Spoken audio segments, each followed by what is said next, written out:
Hello, once again. I'm here again with the same chapter, The Enemy, third part.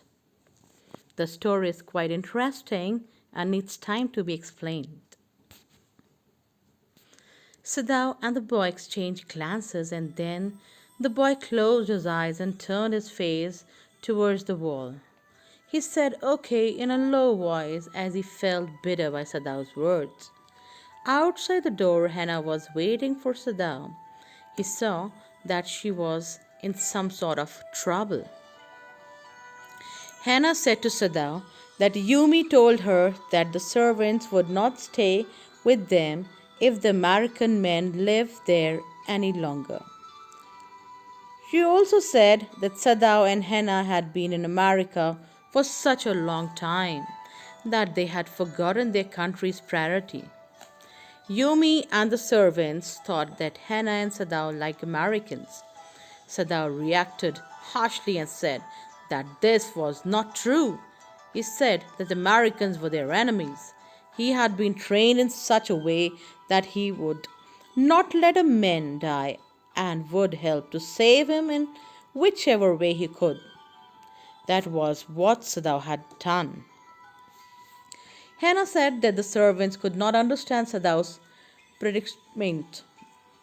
Sadao agreed with this both. Both of them had nothing more to say.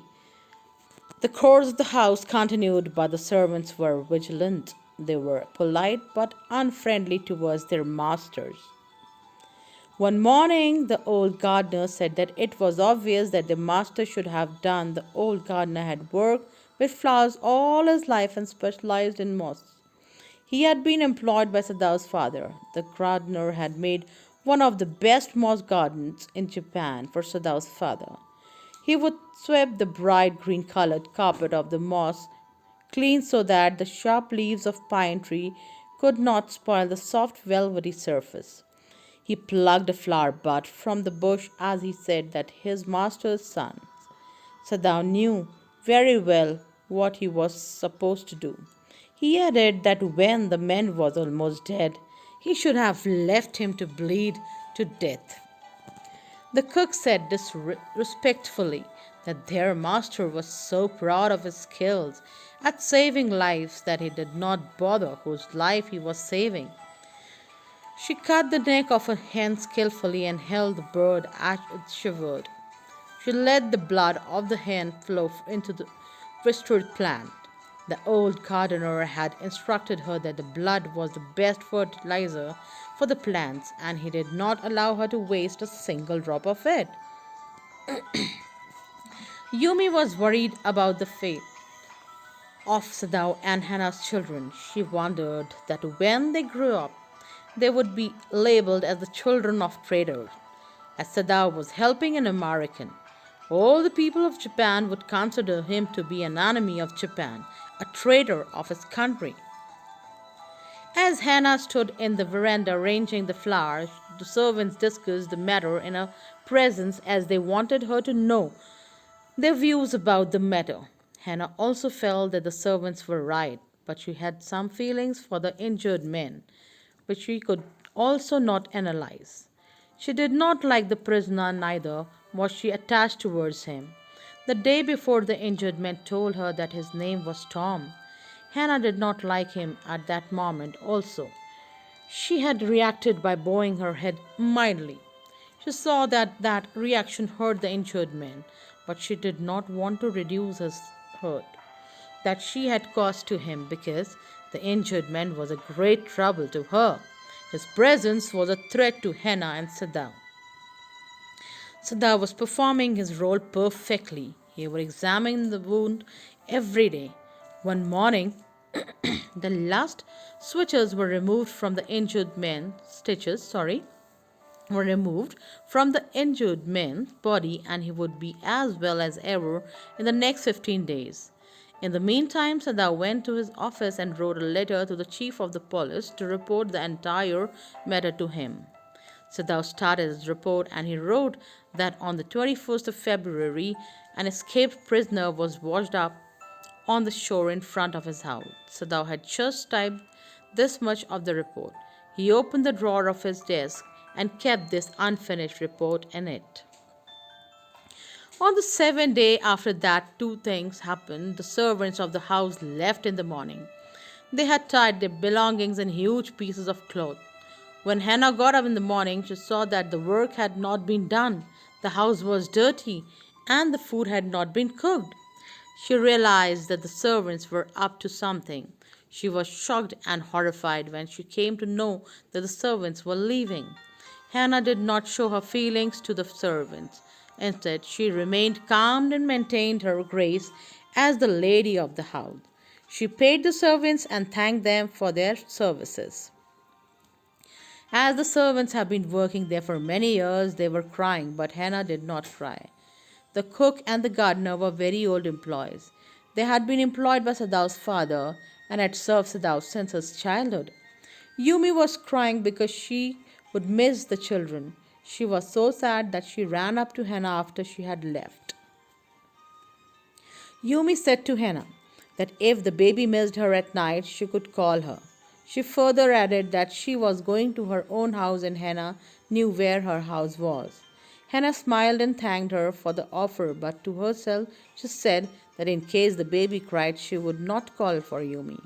The next morning, Hannah prepared the breakfast and Sadav helped her by looking after the children. Neither of them talked regarding the servants, but after Hannah served the morning food to the prisoner of war, she came back to Sadav probably to talk something. Hannah was very worried and she questioned that why they were not very clear about what they ought to do. She added that even the servants were very clear as compared to them. She said that why were they behaving differently from other Japanese people? Hannah wanted to say that as Americans were their enemies, they should not have treated this prisoner of war and they should have let him die just like an other Japanese would have done. Sadao did not reply to Hannah, but after some time he went into the room where the prisoner of war was resting and spoke very fast. He said that day the man could get up and stand on his feet. Sadao wanted him to stand only for 5 minutes at a time. Further, he added that the next day he could try to stand for double the time, the 10 minutes. Sadao also said that it would be good for everyone that the men regain strength as soon as possible. Sadao hinted that they wanted to get rid of the American as early because he had become a cause of trouble for them. Sadao was Sadao saw that his words brought a hint of terror and scare on the face of the young boy. His face was still very pale and colorless because he was very weak. The boy spoke in a low voice and said, "Okay." It appeared that he wanted to speak something more, but he just said that he wanted to thank Sadao for saving his life. Sadao was very expressionless when he said that the boy did not need to thank him yet. As he spoke this, he saw that the hint of scare again appeared in the boy's eyes. The writer compares the boy's terrorized eyes to that of a scared animal. The injury marks on the neck of the boy turned the bright red in color for a while. Sadao thought that what has caused those injury marks, but he did not ask the boy about them. That day, the second incident happened in the afternoon. Hannah was busy with the household work as the servants had fled. All of a sudden, she had to perform all the work which she was not used to. She was very tired. She saw that a messenger wearing official uniform had come to the house. As she saw him, her hands went weak and she was unable to breathe. This was because she felt that the servants must have told the authorities that they were sheltering an enemy. Hannah ran up to Sadao and she was struggling to breathe. She was unable to speak. By that time, the messenger also followed her through the garden and he stood in front of Sadao. Hannah was helpless and she pointed her finger towards the messenger. Sadao was reading a book and when he saw Hannah, he looked up. He was sitting in his office which had a partition in it. The part of the office beyond the partition opened into the garden and was full of shady sunshine. Sadao asked the messenger the matter due to which he had visited them. When he saw the messenger was wearing a uniform, he stood up as a mark of respect. The messenger said that Sadao was supposed to accompany him to the palace. He added that the old general was suffering in pain and Sadao was supposed to visit him and treat him as a doctor. Upon hearing this, Hannah was relieved and she said, "Oh," with this, she took a deep breath and asked that was that all for which the messenger had come? The messenger reacted and said, "All." He could not understand that what else could it be for which he was supposed to visit the house. He asked that was that not enough. Did they want any other reason for him to visit them? Hannah was sorry for her reaction and said that the reason was enough for the messenger to visit them. She did not need any other reason for him to visit them. As Sadao had to accompany the messenger, he went to Hannah to say goodbye. Hannah was in the kitchen, but she was not doing anything. The children had gone to sleep, and Hannah was taking rest. She was more tired due to the scare on seeing the messenger than she was from doing the household work. Hannah said to Sadao that she had thought that the messenger had come to arrest him. Sadao looked carefully at Hannah's anxious eyes. He was very sad and distressed, and he said that he must get rid of the men for her sake.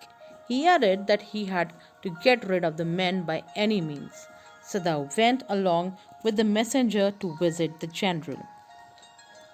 Sadao narrated the entire story to the general. The general, who was very weak, said that he understood Sadao's position because he had also studied in America at the Princeton University, but there were only a few Japanese who had studied in America.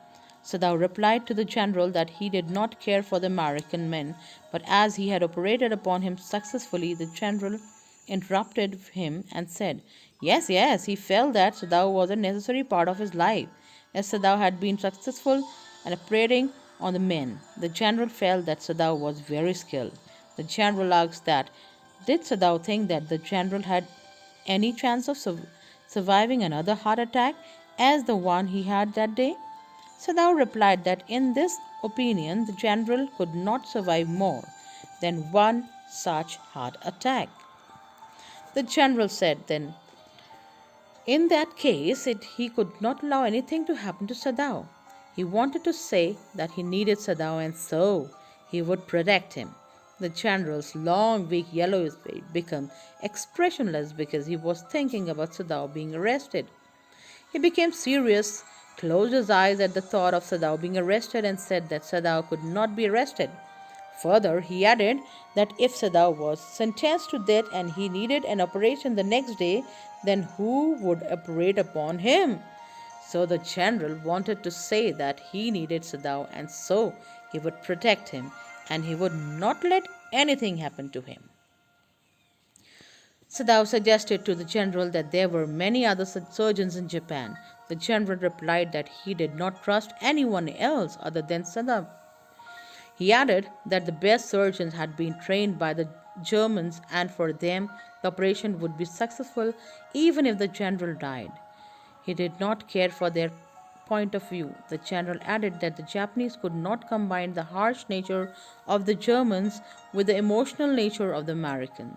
So the general wanted to say that they did not have such persons who could combine the harsh nature of a German and the emotional nature of an American. He said that if they would have been able to do that, Sadao could be harsh and could turn the prisoner to the Japanese at the same time.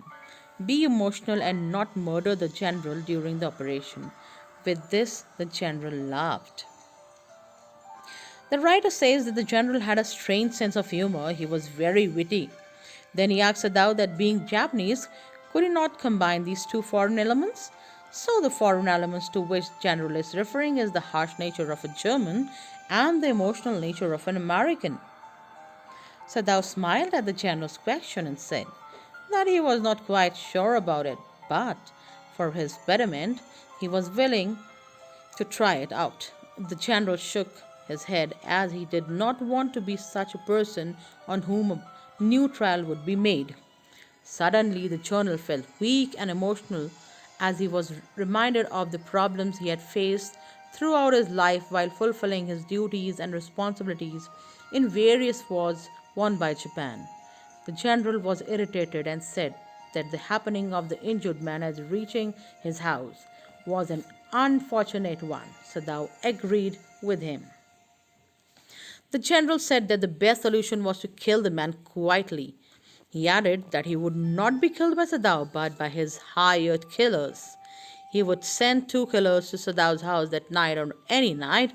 Sadao did not need to know about it. As the weather was warm those days, he wanted Sadao to act naturally and keep the door of that outer partition of the men's room open. As it opened into the garden, it would give easy access to the killers while the man was asleep. Sadao agreed that the idea seemed natural. He added that they did leave the door of the outer partition open at night. The general was over with the talk and so he yawned to show disinterest. He added that was a good thing. He commented that the killers were experts. They did not make any noise and killed the person in such a way that he bled inside. There would be no traces of blood on his body. He would even ask them to remove the dead body if Sadao wanted. Sadao thought about Hannah and said that would be very good. Sadao went back home and on the way he kept on thinking of the plan that he had made along with the general. He thought that in this way he would be involved in the death of that American man. He planned that he would not tell Hannah anything about this plan. Hannah would not like the idea of the hired killers coming to their house, but such persons were essential in a place like Japan. It was the only way for the rulers to deal with their opponents. Sadao did not let any thought enter his mind as he went into the room where the American man lay asleep. He was surprised to see the man out of his bed. He was getting ready to go out into the garden. Sadao was shocked as he asked him that who had permitted him to stand and walk. Tom was happy and said that he was not in a habit of taking permission before doing anything. He said that he felt good again, just the muscles on the sides of his body were stiff and rigid. Sada was surprised to hear that. He forgot all work and said that he had warned the men not to stand and walk. He lifted the man's shirt and inspected the scar. He said that the massage could heal it if it would not be healed by exercise. The man said that the scar would not trouble him. His young, bearded face was weak. He thanked Sadao and said that if he had not reached Sadao that day, then he would have died. Tom added that he was sure of that, as he held the chair tightly with his thin hands. The knuckle turned white in color. This indicated that he was still weak and had not recovered fully. Tom added that if all the Japanese people would have been like Sadao, then the war would not have happened. Sadao said that maybe that could be true. He added that the men should go to sleep. He held the men lay in bed, bowed to him, and said good night. Sadao was restless all through the night as he felt that the hired killers were there to kill the men. He imagined hearing the sounds of footsteps, branches being broken, stones moving as men walked on them, and imagined that he heard such a noise which indicated that some men were carrying the American's dead body. All this anxiety kept him awake. In the morning, Sadao made an excuse to go into the American's men's room first. He had planned that if the man was gone, then he would tell Hannah that the general had ordered for him to be removed from there. When he opened the door, he saw the man, who had lots of yellowish colored hair, was asleep. He could hear the sound of his breathing. Sadao closed the door of the room. Sadao said to Hannah that the man was asleep. He added now he was well and did not need to sleep like that. Hannah again asked Sadao that what should they do with the men. Sadao shook his head and promised her that he would decide it in 1 or 2 days. Sadao thought perhaps the killers would come the next day. The night was windy. He heard the sounds made by the branches as they bent due to the wind, and the partitions made whistling sound as the wind buzzed. through them. Hannah woke and asked that should they close the partition door of the man's room. So thou refused and said that the man was capable to do that himself. The next morning, the American was still there in the room. So thou was hopeful that it might come on the third day. Instead of the wind, there was rain that night. The garden was full of noises as the water dripped down the roof and tiny rivulets flowed through the garden. Sadao slept a little and chummed as he heard a loud noise. Hannah heard the loud crash and asked what it was. The baby also woke up and started crying. Hannah wanted to go to check it in, but Sadao stopped her. Hannah screamed at him and asked what the matter was. Sadao spoke slowly and asked her not to go. He was scared, and his scare affected Hannah too. She stood without breathing and waited. There was silence in both of them. Crawled back into the bed with the baby lying on the bed in between them. In the morning, Sada went into the guest room and saw the man was there. He was happy and had taken his bath and had started moving around. He had borrowed a razor from Sadao the previous day and had shaved his beard. The color of his cheeks was slightly pinkish, which indicated that he was recovering and regaining good health. The man announced happily that he was well. Sadao wrapped his traditional Japanese gown around his tired body. He was tired because the curiosity had kept him awake for 2 consecutive nights. He decided that he could not pass one more night in such a way. He was not bothered about the man's life but could bear the stress and anxiety any longer. Sadao said to the man that he was well now. He lowered his voice and said that he was strong enough to sail a boat. Sadao planned that if he arranged a boat, stock it with food and extra clothing, the men would be able to row it to the nearby island. As the island was so close to the coast, it had not been guarded. It was not inhabited as it sunk into the sea during the storms. As it was not the season of storms at that time, the man could live on the island until he spotted a Korean fishing boat pass by. The Korean fishing boats passed near the island as the sea was very deep there. The young man stared Sadao as he understood his words. He asked that was it necessary for him to do so? Sadao pleaded that he must understand that the fact that the man was living at his house was known to everyone. The young man agreed with him and said okay. He moved his head in indicating that his acceptance to that. Sadao left and did not meet the young man until evening. During the day, he made arrangements for him. As it became dark, Sadao pulled out a big boat to the shore. He placed food and bottled water in that he had brought secretly during the day. He kept 2 quills in it. He had purchased them from the pawn shop. As there was a high tide in the sea, he tied the boat into a pole. It was a dark, moonless night, and Sadao worked without a torch. He did not want to be spotted by anyone. When Sadao came home, he pretended as though he had returned from work so that Hannah did not guess anything. Hannah served him the evening meal and said that Yumi had visited them that day as she missed the baby a lot. Although Yumi was modern, she did not eat with Sadao. Sadao said that as soon as the American men left, the servants would return. That night, before going to bed, Sadao visited the men. He checked his body temperature, the wound, his heart and heartbeat. The heartbeat was unsteady due to excitement as he was about to leave their home. The man's lips were pressed together and his eyes were red in color, which seemed to be burning with fire. The scars on his neck were still red as they had not healed yet. The young man said to Sadao that he was saving his life once again. Sadao said that it was not like that. He was sending him because he could not keep him any longer. Sadao was reluctant in giving him a torch as he felt that the man used to it unwisely he could be spotted and land into trouble. Finally he gave him his own torch, the one that he used when he had to attend a patient at night. Sadao instructed the man, he said, that if his stock of food finished before he found a Korean fishing boat, he could signal him with 2 flashes of the torch at dusk time. He asked him to be careful not to signal when it was dark because night was more visible in the dark and as compared to the dusk. He added that the men could find fish in the sea near the island, but he had to eat them raw. He was not supposed to cook it because fire would be spotted by the guards and put him in danger. The man drew a breath on hearing the instructions and said, "Okay."